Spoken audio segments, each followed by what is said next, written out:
Mě něco furt chcete, já vole doufám, že brzo všichni do prdele budete, protože vole až tam v klidu všichni budete.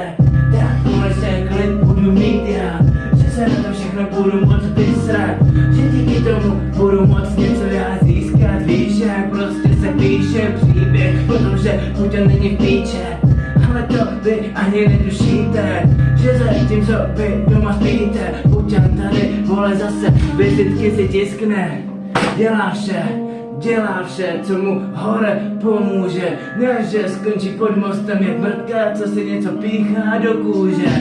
Nevím vole, kdo vám řekl, že na to nemám, já na svůj příležitost už 32 let čekám a doufám, že to přijde a pak ten váš špatný úsměv prosekám.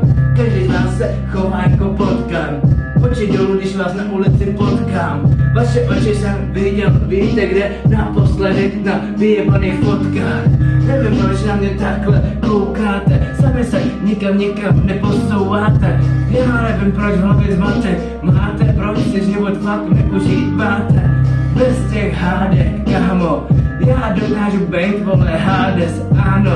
Ale když já začnu řvát, málo co mě dokáže, vole, pak zablokovat, zastavit na té cestě, prostě, vole, pustím draka, ven pak už se mi zastavit nechce, proto jsem hodnej, tak do prdele běžte, z mýho jména slezte, píčo, já se mezi váma nebudu plazit jako ještěr, tak mě mrtky fakt nechte.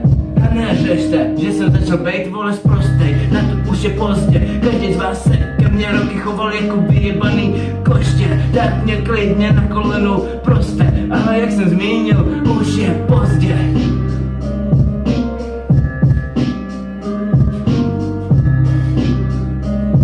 Slíbil jsem si, že hodnej budu do konce života, ale bohužel ne ke všem.